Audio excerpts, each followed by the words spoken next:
मैं इस विधानसभा और पश्चिमी उत्तर प्रदेश के बारे में सोच रहा था। प्रदेश के अंदर उत्तर प्रदेश अपना एक अलग स्थान रखता है। देश को राजनीतिक नेतृत्व कैसे होना चाहिए उत्तर प्रदेश यह तय करता था। लेकिन आज उत्तर प्रदेश के सामने पहचान का संकट आया है और पहचान के संकट का दोषी कौन? उत्तर प्रदेश के अंदर पिछले 14-15 वर्षों से जिन लोगों ने सत्ता का संचालन किया है, पहले समाजवादी पार्टी, फिर बहुजन समाजवादी पार्टी और फिर समाजवादी पार्टी, ये सपा बसपा सपा, इन 14-15 वर्षों के दौरान पहचान का एक घोर संकट उत्तर प्रदेश के सामने इन लोगों ने खड़ा किया। लोकतंत्र में जनता की भूमिका क्या है? केवल मूक दर्शक की नहीं हो सकती है। और अगर आप केवल मानते हैं कि आप मूक दर्शक बने रहेंगे, तो भी मैं आपसे कहना चाहता हूं, चीरहरण हो रहा था यहीं नजदीक भरी सभा में आज से 5000 वर्ष पहले, और द्रौपदी के चीरहरण के उस दृश्य पर द्रौपदी ने बैठे हुए सभासदों से पूछा था कि इसका अपराधी कौन, दोषी कौन? कोई नहीं बोल पड़ा। महात्मा विदुर खड़े हुए थे, उन्होंने कहा था तिहाई दोषी अपराधी, तिहाई दोषी सहयोगी और तिहाई दोषी मूक दर्शक। बंधुओं, लोकतंत्र को लोकतंत्र में बदलने वालों के इस कुशासन में मूक दर्शक की भूमिका में कभी मत रहना। और इसीलिए आपको आगाह करने के लिए मैं आया हूं, ये पश्चिमी उत्तर प्रदेश क्यों कश्मीर की राह पर चल रहा है। 19 जनवरी 1990 कश्मीर में कश्मीरी पंडितों को व्यापक पलायन के लिए मजबूर होना पड़ा था। और जब मैं मेरठ की बात सुनता हूं, मुजफ्फरनगर की बात सुनता हूं, गाजियाबाद की और आसपास के जनपदों की बात सुनता हूं, देखता हूं, वहां की पीड़ा को नजदीक से महसूस करता हूं, तो मेरे माथे पर एक चिंता होती है इस बात की कि कहीं ऐसी स्थिति तो नहीं कि आने वाले समय में हमें यह सुनना पड़े कि पश्चिमी उत्तर प्रदेश का हिंदू भी विस्थापित हो गया, शरणार्थी शिविरों में रह रहा है और उसकी झलक किराना में, कंधला में, आसपास के उन कस्बों में, विभिन्न गांवों में देखने को मिल रही है। और मैं यही आपको चेतावनी देने के लिए आया हूं, ये दूसरा कश्मीर मत बनाइए, ये दूसरा कश्मीर बनने से रोकिए। चुनाव जनमत का आईना होता है और अपनी ताकत का एहसास करने का अवसर अगर भारतीय लोकतंत्र आपको दे रहा है, तो फिर मजबूती से जाति पाति से ऊपर उठ करके, मत और मजहब से ऊपर उठ करके केवल और केवल राष्ट्र की सुरक्षा के लिए, विकास के लिए, बदहाल किसानों के समृद्धि के लिए, इन नौजवानों के रोजगार के लिए भारतीय जनता पार्टी को समर्थन और अपना चुनाव, उनके चुनाव चिन्ह पर अपना सहयोग प्रदान करें। मैं वाईपी सिंह जी की बात सुन रहा था, बहुत अच्छे ढंग से उन्होंने कही है किसी भी कार्यकर्ता की पीड़ा हो सकती है, और सचमुच कार्यकर्ता वही जो दावेदारी तो करे, परिणाम आने के बाद सीधे कहे कि नहीं, मुझे जो जिम्मेदारी दी जाएगी मैं काम करूंगा। और यही कार्य उन्होंने यहां पर आज करके दिखाया है, बताया। मैं उनका स्वागत करूंगा, अभिनंदन करूंगा। वो सिसोदिया वंश से हैं, स्वाभाविक रूप से उसी प्रकार की बात करेंगे।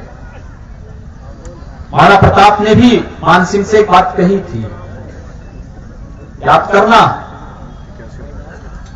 उस समय अकबर का दूध बनकर के मान सिंह गया था और कहा, महाराणा को समझाने लग गया, अरे क्या कर रहे हो तुम, मेरे रिश्तेदार हो, बहुत सारे लोग आए होंगे, उनके पास भी निशांत सिसोदिया के पास आए होंगे, नरेश तोमर के पास आए होंगे, प्रमोद सिसोदिया के पास आए होंगे, वाईपी सिंह के पास आए होंगे, सबके पास आए होंगे कि हमारे पास आ जाओ, हमारे पास आ जाओ, हम ये कर देंगे, हम वो कर देंगे। लेकिन उन्होंने अपनी कुल परंपरा के अनुसार बात कही। उस समय भी महाराणा प्रताप ने एक बात कही थी मान सिंह से, और बात कही थी कि अकबर तुम्हारे लिए राजा होगा, मेरे लिए तो ये विदेशी आक्रांता है। देश की स्वाधीनता के लिए कार्य करना ये राजद्रोह नहीं, ये देशभक्ति है।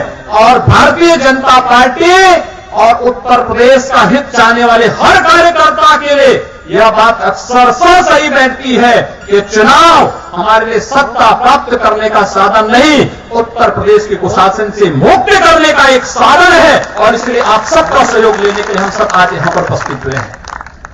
बंधु, आपने सभी का घोषणा पत्र देख लिया होगा। लगभग सभी राजनीतिक दल अपना घोषणा पत्र जारी कर चुके हैं। जिनके पास राजनीतिक सोच है वे लोग घोषित कर चुके हैं। और सपा बसपा तो खैर समाजवादी पार्टी और कांग्रेस के गठबंधन को तो आज स्वयं मुलायम सिंह जी ने ठुकरा दिया है।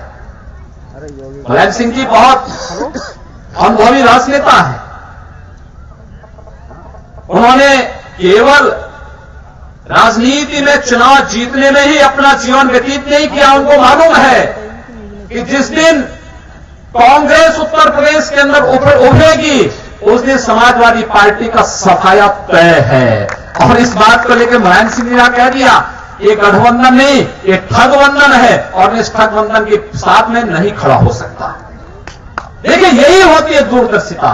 जो व्यक्ति पहले से ही आगाह हो जाए, पहले से वे जानते हैं कि समाजवादी पार्टी पिछले चुनाव में 403 विधानसभा सीटों पर लड़ी और क्या हो गया, 5 साल शासन किया। अखिलेश यादव अगर बहुत विकास कराया है तो 403 पर क्यों नहीं चुनाव लड़े, क्यों 300 पर आ गए? और मुझे लगता है यही चीज आएगी तो मुझे लगता है अगली बार अखिलेश यादव को 40 विधानसभा पे केवल लड़ना पड़ेगा। 40 से ज्यादा विधानसभा इनके पास लड़ने लायक नहीं रहेगी। और वह स्थिति इन्होंने पैदा की और इसीलिए मुलायम सिंह जी ने आज कह दिया कि मैं इस गठबंधन से सहमत नहीं, मैं इसका प्रचार नहीं करूंगा। इसलिए समाजवादियों को स्वयं समझ जाना चाहिए कि मुलायम सिंह जी का इशारा क्या है। वे चाहते हैं कि गठबंधन समाप्त हो और ये दोनों दल भी समाप्त हो। दूसरी बात, बहुजन समाजवादी पार्टी का। सज्जनों, जब मैं बहन जी को देखता हूं तो मुझे लगता है कि कम से कम कोई नारी लड़ तो रही है, लेकिन लड़ने का अंदाजा क्या है। इस देश के वंचितों, दलितों, पिछड़ों की बात करना अच्छी बात है, लेकिन उनके नाम पर सौदेबाजी करना अच्छी बात नहीं है। पश्चिमी उत्तर प्रदेश में मुजफ्फरनगर में जब दंगा हुआ था, जाट बंधुओं के साथ साथ सर्वाधिक प्रताड़ित हुआ था जाटों। गांव में क्या स्थितियां पैदा हुई थी, हम लोग गए थे। हम लोग उस समय परिचय देख करके बताते तो लोग हमें जाने ही नहीं देते, लेकिन हम लोग जब वहां पहुंचे तो मैंने देखा सर्वाधिक दलित बंधु प्रताड़ित था, पीड़ित था आसपास के क्षेत्रों में। और आज किस प्रकार से टिकटों को बांटा गया, टिकटों की सौदेबाजी हुई है इस पश्चिमी उत्तर प्रदेश में। ये सौदेबाजी आगे तब तक चलेगी। और फिर ये सौदेबाजी तो किस रूप में? आप जिस प्रकार का नया गठबंधन बनाने का प्रयास कर रहे हैं, बाबा साहब भीमराव अंबेडकर भी इस प्रकार के गठबंधन का विरोध कर चुके थे, घोर विरोध कर चुके थे। उन्होंने एक बात कही थी बाबा साहब भीमराव अंबेडकर ने, उन्होंने कहा कभी नहीं हो सकता, दलित मुस्लिम एकता की बात ही बेमानी है। और जिन्ना को उन्होंने 2 टूक जवाब दिया था इस बारे में। और फिर मैं कह सकता हूं कि उनके द्वारा किया जा रहा है गठबंधन ठीक इस बात को कह सकता है कि कह रहीम कैसे निभे बेर कीर का संग। एक केवल कांटा ही देता है और दूसरा केवल सेवा करता है। दोनों में अंतर बहुत है। एक पीड़ित है और एक प्रताड़ित करने वाला है। कैसे गठबंधन हो सकता है? बंधुओं, आप सबकी जिम्मेदारी है। भारतीय जनता पार्टी ने अपने घोषणा पत्र को केवल घोषणा पत्र तक सीमित नहीं किया। भारतीय जनता पार्टी ने कहा कि घोषणाएं होती हैं, लोग भूल जाते हैं, घोषणाएं होती हैं, झुठला दी जाती हैं, हम घोषणा पत्र नहीं कहेंगे। हमारा चुनावी जो मैनिफेस्टो होगा वह लोक कल्याण का संकल्प पत्र होगा।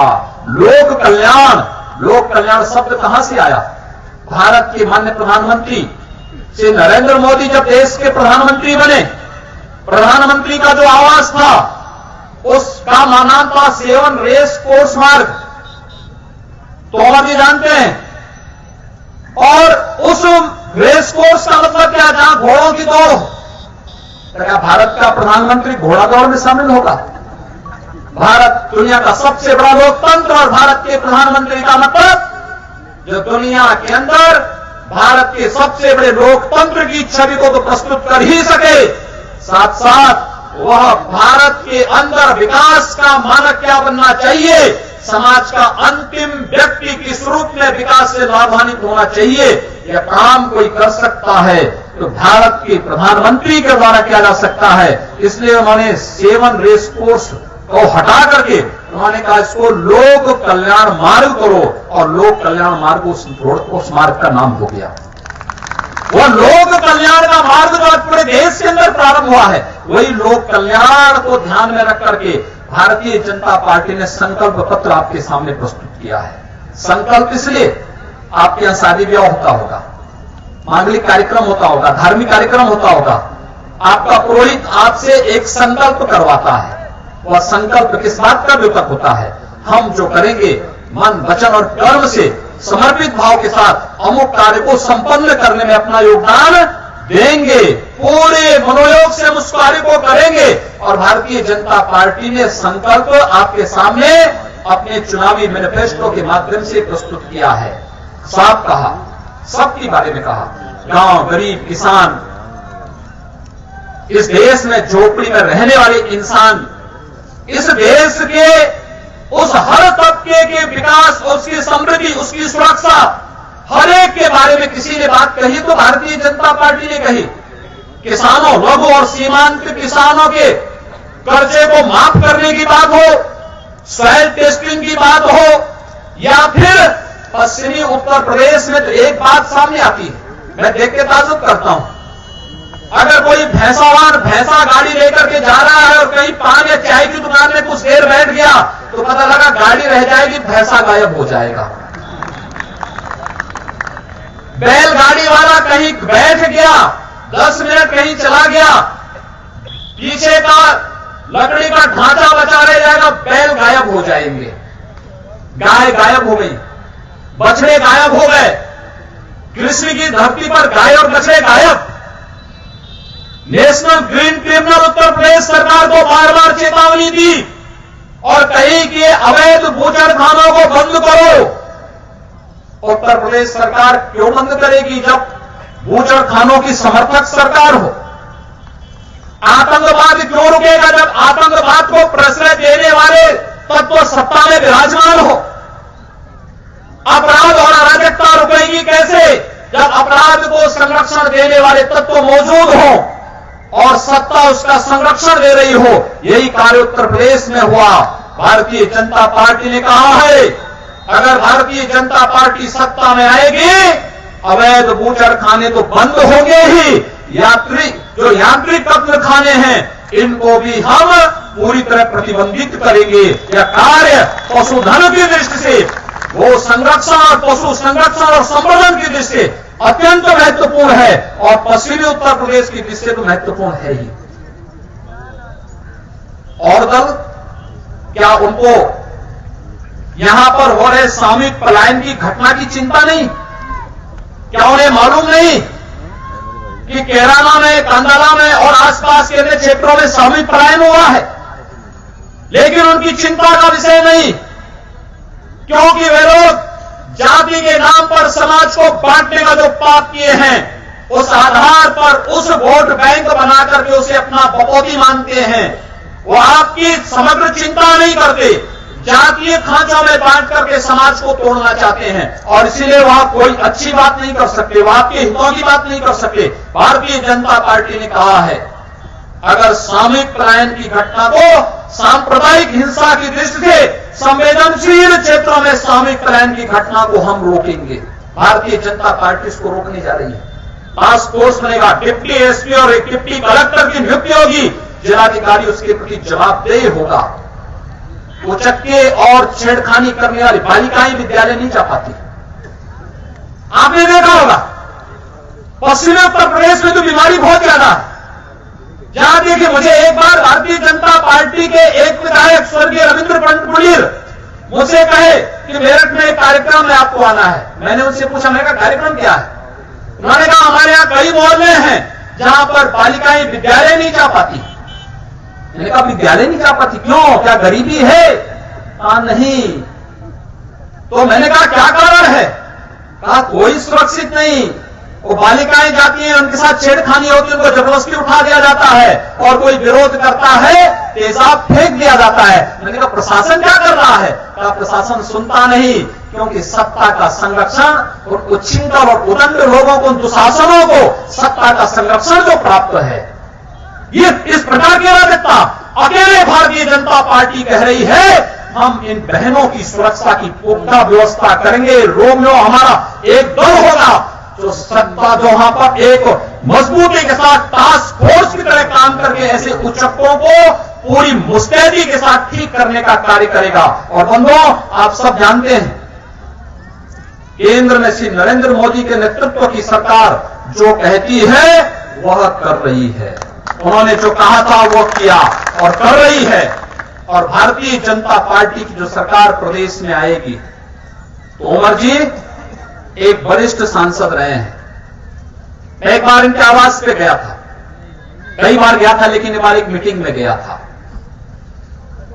तो इनके साथ इन्होंने अपने साथ एक फोटो में सद्दाम हुसैन के साथ हाथ मिलाते हुए दिखाई। मैंने कहा तोमर जी ये सब क्या? कहा कि देखिए, जब हम लोगों ने अयोध्या में ढांचा ढावाया था तो उस ढांचे को ढाने के बाद दुनिया का अकेला मुस्लिम नेता था जिसने कहा था कि मुसलमानों को इस घटना का समर्थन करना चाहिए, क्योंकि ये घटना बुरी नहीं, ठीक है। किसी कालखंड में अगर ये हुआ है तो हिंदुओं को उसका सम्मान मिलना चाहिए, इसलिए मुझे उसके साथ हाथ मिलाने के लिए इराक जाना पड़ा। मैंने कहा वाह भाई, तब तो आपने बहुत अच्छा काम किया। आप सोचिए कि एक शासक वह भी जो भारत के मुसलमानों को दुत्कार रहा है और कहता है एक ढांचा जो जर्जर ढांचा चला गया तो उसके आंसू बहा रहे हो, लेकिन पैगंबर मोहम्मद की स्वयं की धरती पर, स्वयं की जन्मस्थली पर जो मस्जिद बनाई थी सऊदी अरब की सरकार ने उसको हटा दिया तो कोई नहीं बोला। और अयोध्या में विवादित ढांचे को वहां के राम भक्तों ने हटा दिया, उसके लिए विधवा विवाद कर रहे हो। एक व्यक्ति था सद्दाम हुसैन और उनके साथ जब तोमर जी का हाथ मिलावे देखा मैंने तो इनकी बात सुना, मुझे अच्छा लगा। मैंने कहा चलिए कम से कम कोई बात तो बोलना है दुनिया के अंदर। और बंधुओं, इस पीड़ा को दुनिया के अंदर डोनाल्ड ट्रंप ने समझा है। आपने देखा, उनका बयान देखा होगा। अभी 20 जनवरी को उन्होंने शपथ लिया है और 20 जनवरी को शपथ लेने के बाद उन्होंने 7 मुस्लिम देशों के मुसलमानों को अपने देश में घुसने से रोक दिया है। उन्होंने कहा कि सब आतंकवादी हैं, इनको अमेरिका के अंदर आने का अधिकार नहीं। और अमेरिका में जनता ने, यानी डोनाल्ड ट्रंप राजनीति में मुश्किल से 18 महीने पहले आए हैं, इससे पहले उनका कोई राजनीतिक कैरियर नहीं। मुझे लगता है कि तोमर जी तो डोनाल्ड ट्रंप से उम्र में भी छोटे होंगे और साथ साथ इनके पास एक व्यापक राजनीतिक अनुभव है। 4 बार जो व्यक्ति सांसद रहा हो, कई कमेटियों का चेयरमैन रहा हो, एक पढ़ा लिखा इंसान प्रोफेसर के रूप में जिसने अपना जीवन प्रारंभ किया हो, आज आपके बीच में आपके जनप्रतिनिधि के रूप में, एक विधायक के रूप में आपका समर्थन मांगने के लिए आया है, तो आप मान करके चल सकते हैं कि वो केवल विधायक तक नहीं रहेगा, विधायक के बाद आगे भी बढ़ेगा। लखनऊ में सत्ता लाइए और मुझे लगता है तोमर जी उस सत्ता के केंद्र बिंदु होंगे, और केंद्र बिंदु होंगे तो ये सभी कार्यकर्ता उस सत्ता के केंद्र बिंदु होंगे। जिन लोगों ने दावेदारी की और दावेदारी करने के बाद जब नाम घोषित हुआ, आंतरिक पीड़ा को रोकते हुए कहा कि नहीं, भारतीय जनता पार्टी जीतनी चाहिए, किसी भी स्थिति में जीतनी चाहिए, उस पीड़ा को बढ़ा करके भारतीय जनता पार्टी के लिए लग रहे हैं। आप सबसे मैं यही अपील करूंगा,